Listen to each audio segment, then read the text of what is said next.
എല്ലാവർക്കും നമസ്കാരം. ഇന്ന് ഈ വീഡിയോ ക്ലാസ്സിലൂടെ നിങ്ങളെ പ്രധാനമായും പരിചയപ്പെടുത്തുന്നത് പ്ലസ് ടു സുവോളജിയിലെ മൈക്രോബ്സ് ഇൻ ഹ്യൂമൻ വെൽഫെയർ എന്ന ചാപ്റ്ററിൽ നിന്നുള്ള പ്രധാനപ്പെട്ട ഫോക്കസ് പോയിന്റുകളാണ്. വളരെ കുറച്ച് ഫോക്കസ് പോയിന്റുകൾ മാത്രമാണ് ഈ ചാപ്റ്ററിൽ നിന്നുള്ളത്. അത് വളരെ കൃത്യതയോടെ അവതരിപ്പിക്കുന്നു. ശ്രദ്ധിച്ച് കാര്യങ്ങൾ മനസ്സിലാക്കി പഠിക്കുകയാണെങ്കിൽ 100% മാർക്ക് നിങ്ങൾക്ക് നേടാനായിട്ട് ഇതിലൂടെ കഴിയുന്നു എന്നുള്ളതാണ്. ഇതുവരെ എൻ്റെ ഈ ചാനൽ സബ്സ്ക്രൈബ് ചെയ്തിട്ടില്ലെങ്കിൽ സബ്സ്ക്രൈബ് ചെയ്യുക, ഷെയർ ചെയ്യുക, കമൻറ്റ് ചെയ്യുക, ഇഷ്ടപ്പെട്ടുവെങ്കിൽ ലൈക്ക് ചെയ്യുക. എങ്കിൽ ആദ്യം ഏതൊക്കെ ഫോക്കസ് പോയിന്റുകളാണ് ഈ ചാപ്റ്ററിൽ പഠിക്കാനുള്ളത് നോക്കാം. Microbes in household products, LAB, lactic acid bacteria, അതിനെക്കുറിച്ചുള്ള കാര്യങ്ങളാണ്. രണ്ടാമത്തെ chemicals, enzymes and other bio active molecules. അതിനുശേഷം microbes as bio control agents. ഇവിടെ പ്രധാനമായും ബാസിലസ് തുരിൻജെൻസിസ്, ട്രൈക്കോഡർമ തുടങ്ങിയ മൈക്രോബ്സ് ബയോ കൺട്രോൾ ഏജന്റായിട്ട് ആക്ട് ചെയ്യുന്നത് എങ്ങനെയാണ്, ഇതിനെക്കുറിച്ചാണ് പ്രധാനമായും പരിചയപ്പെടുന്നത്. Microbes in household products.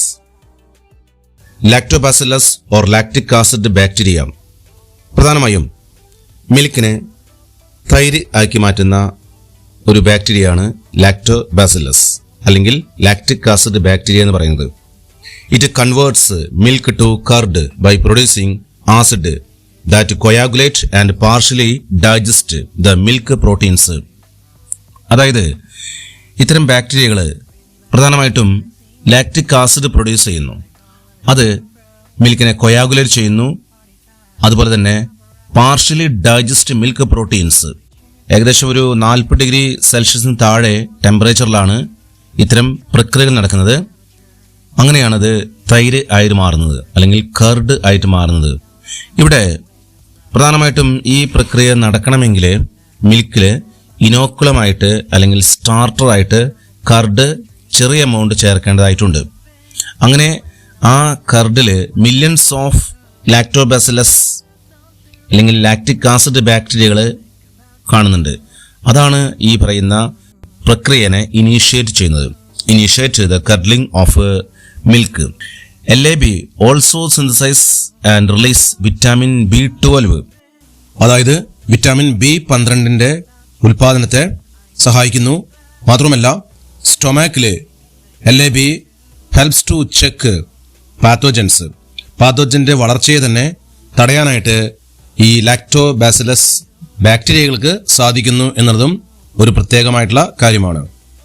Next, microbes in industrial products, chemicals, enzymes and other bio active molecules.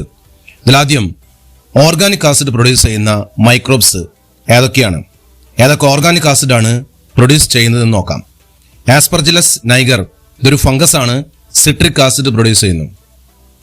Acetobacter aceti, ഇതൊരു ബാക്ടീരിയമാണ്, അസറ്റിക് ആസിഡ് പ്രൊഡ്യൂസ് ചെയ്യുന്നു. ക്ലോസ്ട്രിഡിയം ബ്യൂട്ടേലിക്കം, ഇതൊരു ബാക്ടീരിയമാണ്, ബ്യൂട്ടാരിക് ആസിഡ് പ്രൊഡ്യൂസ് ചെയ്യുന്നു. ലാക്ടോബാസിലസ്, ഇതൊരു ബാക്ടീരിയമാണ്, ലാക്റ്റിക് ആസിഡ് പ്രൊഡ്യൂസ് ചെയ്യുന്നു. ഇത്തരം കാര്യങ്ങളാണ് ഓർഗാനിക് ആസിഡും പ്രൊഡക്ഷനുമായിട്ട് ബന്ധപ്പെട്ട് അറിയാനായിട്ടുള്ളത്. നെക്സ്റ്റ്, ആൽക്കഹോൾ പ്രൊഡക്ഷനുമായിട്ട് ബന്ധപ്പെട്ട് yeast, Saccharomyces cerevisiae is used to produce ethanol. ഫെർമെന്റേഷന്റെ ഒരു പ്രൊഡക്റ്റാണ്, ഒരു ഉൽപ്പന്നമാണ് ആൽക്കഹോൾ എന്ന് പറയുന്നത്. പ്രത്യേകിച്ച് ആൽക്കഹോളിക് ഫെർമെന്റേഷന്റെ ഭാഗമായിട്ടാണ് എഥനോൾ പ്രൊഡ്യൂസ് ചെയ്യുന്നത്. Enzymes, lipases used in detergent formulation. സാധാരണ ഈ ഡിറ്റർജന്റ് ആക്ഷനിൽ പ്രധാനമായിട്ടും നമ്മൾ കാണുന്നത് it helps to remove oily stains from laundry. അതായത് ഈ ഓയിലി ആയിട്ടുള്ള പദാർത്ഥങ്ങളെ നീക്കം ചെയ്യുന്നതിന് ഈ ലിപ്പേസസ് സഹായിക്കും. Pectinases and proteases to clarify bottled juices. പ്രധാനമായിട്ടും ബോട്ടിൽഡ് ജ്യൂസസ് സ്മൂത്ത് ആക്കി എടുക്കുന്നതിന് വേണ്ടിയിട്ട് ഈ പറയുന്ന എൻസൈംസ് ഹെൽപ്പ് ചെയ്യുന്നുണ്ട്. പെക്ടിനേസ് ആൻഡ് പ്രോട്ടിയേസസ് ഇതിന് പ്രധാനമായിട്ടും സഹായിക്കുന്നു. സ്ട്രെപ്റ്റോകൈനേസസ് പ്രൊഡ്യൂസ്ഡ് ബൈ സ്ട്രെപ്റ്റോകോക്കസ്, ഇതൊരു ബാക്ടീരിയ പ്രൊഡ്യൂസ് ചെയ്യുന്ന ഒരു എൻസൈമാണ്. It is used as a clot buster to remove clots from blood vessels of patients who have myocardial infarction. ഇത് പ്രധാനമായിട്ടും ക്ലോട്ട് റിമൂവ് ചെയ്യുന്നതിന് വളരെയധികം സഹായകരമാണ്. പേഷ്യൻസിലെ ഇത് വളരെയധികം യൂസ്ഫുൾ ആണ് എന്നുള്ളതാണ്. അത് പ്രത്യേകമായിട്ട് ശ്രദ്ധിക്കാനുള്ളതാണ്. കാരണം ഈ ബ്ലഡ് ക്ലോട്ട് ചെയ്യുന്നൊരു സാഹചര്യം ഒഴിവാക്കാനായിട്ട് അതുകൊണ്ട് സാധിക്കുന്നു. മറ്റൊന്നിലേക്ക് നമുക്ക് കിടക്കാം. സൈക്ലോസ്പോറിൻ എ ഇത് പ്രൊഡ്യൂസ് ചെയ്യുന്ന പ്രധാനമായിട്ടും ട്രൈക്കോഡർമ പോളിസ്പോറം എന്ന ഫംഗസ് ആണ്. It is used as an immunosuppressive agent in organ transplant patients. ശരിക്കും റിജക്ഷൻ റെസ്പോൺസ് കുറയ്ക്കുന്നതിന് വേണ്ടി ഈ സൈക്ലോസ്പോറിൻ എ ഉപയോഗിക്കാനായിട്ട് സാധിക്കുന്നു. അത് വളരെയധികം ഓർഗൻ ട്രാൻസ്പ്ലാന്റേഷനിൽ ഉപയോഗിക്കാൻ കഴിയുന്ന ഒരു പ്രധാനപ്പെട്ട ഉൽപ്പന്നമാണ്. ഒരു ഫംഗസ് എടുക്കുന്ന ഉൽപ്പന്നം എന്നുള്ളത് കൊണ്ട് തന്നെ ഇത് പ്രാധാന്യമറിയിക്കുന്നു.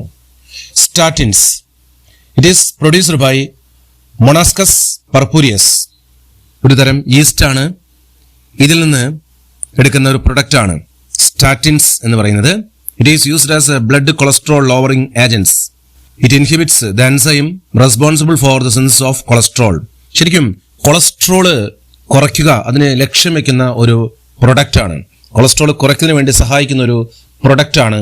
ഒരു മൈക്രോബിൽ നിന്ന് കിട്ടുന്നു എന്ന് പറയുന്നത് തന്നെ വളരെ അത്ഭുതകരമാണ്. അതാണ് സ്റ്റാറ്റിൻ എന്ന് പറയുന്നത്. അത് പ്രത്യേകം ശ്രദ്ധിച്ച് മനസ്സിലാക്കി വെക്കേണ്ടത് കൂടിയാണ്. Microbes as bio control agents. Bio control മെഷേഴ്സിൽ മൈക്രോബ്സിന്റെ സംഭാവനകൾ എന്താണ്? ഇതിലെ ഏറ്റവും പ്രധാനമായിട്ടുള്ളത് ബാസിലസ് തുരിഞ്ചിയൻസിസ് ആണ്. To control butterfly caterpillars, the dried spores of Bacillus thuringiensis are mixed with water and sprayed on to vulnerable plants. ശരിക്കും ഈ ബാക്ടീരിയയുടെ സ്പോർസ് വാട്ടറിൽ മിക്സ് ചെയ്തിട്ട് അത് സ്പ്രേ ചെയ്യുമ്പോൾ എന്താണ് സംഭവിക്കുന്നത്? ബ്രാസിക്ക അതുപോലെ ഫ്രൂട്ട് ട്രീസിലൊക്കെ ഇത് സ്പ്രേ ചെയ്യുകയാണ്. These are eaten by caterpillar. In their gut the toxin is released and the larvae get killed.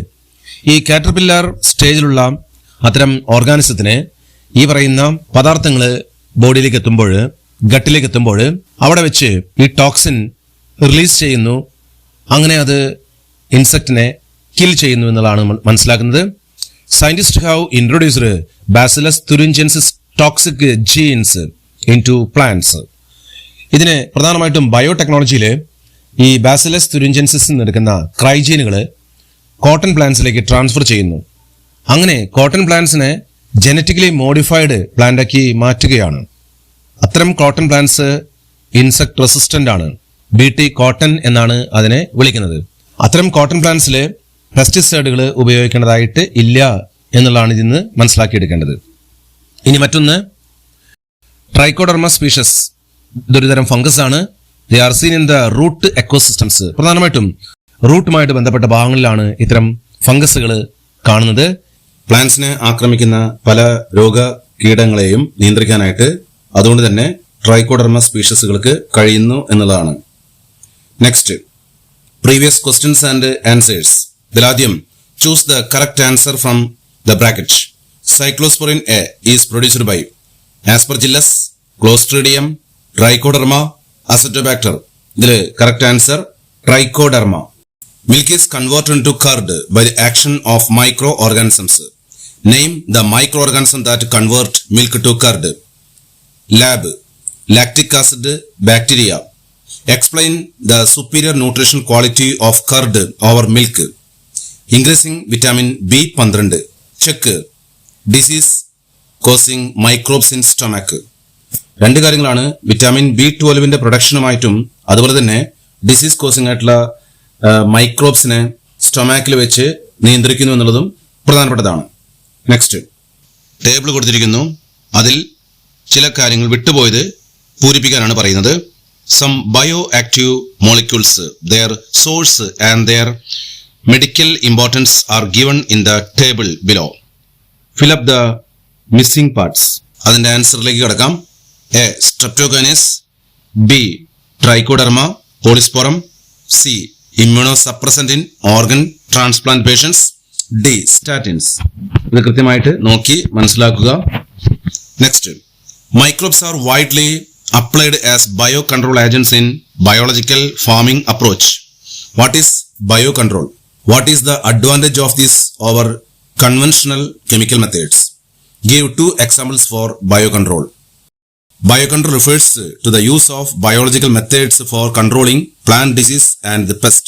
ഇനി അതിൽ മറ്റൊരു കാര്യം, what is the advantage of this over conventional chemical methods? Chemicals like insecticides and pesticides are toxic and extremely harmful to human beings and animals. They also pollute the environment. Use of biocontrol measures reduce the dependence on toxic substances or toxic chemicals. ഇതിലെ മറ്റൊരു ചോദ്യം, give 2 examples of biocontrol. Bacillus thuringiensis, മറ്റൊന്ന് trichoderma. ഇത്രയും കാര്യങ്ങളാണ് ഇതിൽ ശ്രദ്ധിക്കാനുള്ളത്. A person has suffered a heart attack due to floating clot in his coronary artery. Name the bacterium that can save him. Mention its products and its action. ഇവിടെ bacterium Streptococcus. ഇത് produce ചെയ്യുന്ന product ആണ് streptokinase. Blood വെസൽസിലെ clot remove ചെയ്യുന്നതിന് ഇത് സഹായിക്കുന്നു എന്നുള്ളതാണ്. എൻ്റെ ഈ വീഡിയോ ക്ലാസ്സിലൂടെ മൈക്രോബ്സ് ഇൻ ഹ്യൂമൻ വെൽഫെയർ എന്ന ചാപ്റ്ററിൽ നിന്നുള്ള കുറെ കാര്യങ്ങൾ മനസ്സിലാക്കാനായിട്ട് കഴിഞ്ഞു എന്ന് വിശ്വസിക്കുന്നു. ഈ വീഡിയോ ക്ലാസ്സിന്റെ താഴെ മറ്റ് ക്ലാസ്സുകളുടെ ലിങ്ക് കൊടുത്തിരിക്കുന്നു. ഇതുവരെ കാണാത്തവർ അത് പ്രത്യേകം ശ്രദ്ധിക്കുക. എൻ്റെ ഈ ക്ലാസ് കണ്ടിരുന്ന നിങ്ങൾക്ക് എല്ലാവർക്കും പ്രത്യേകം നന്ദി.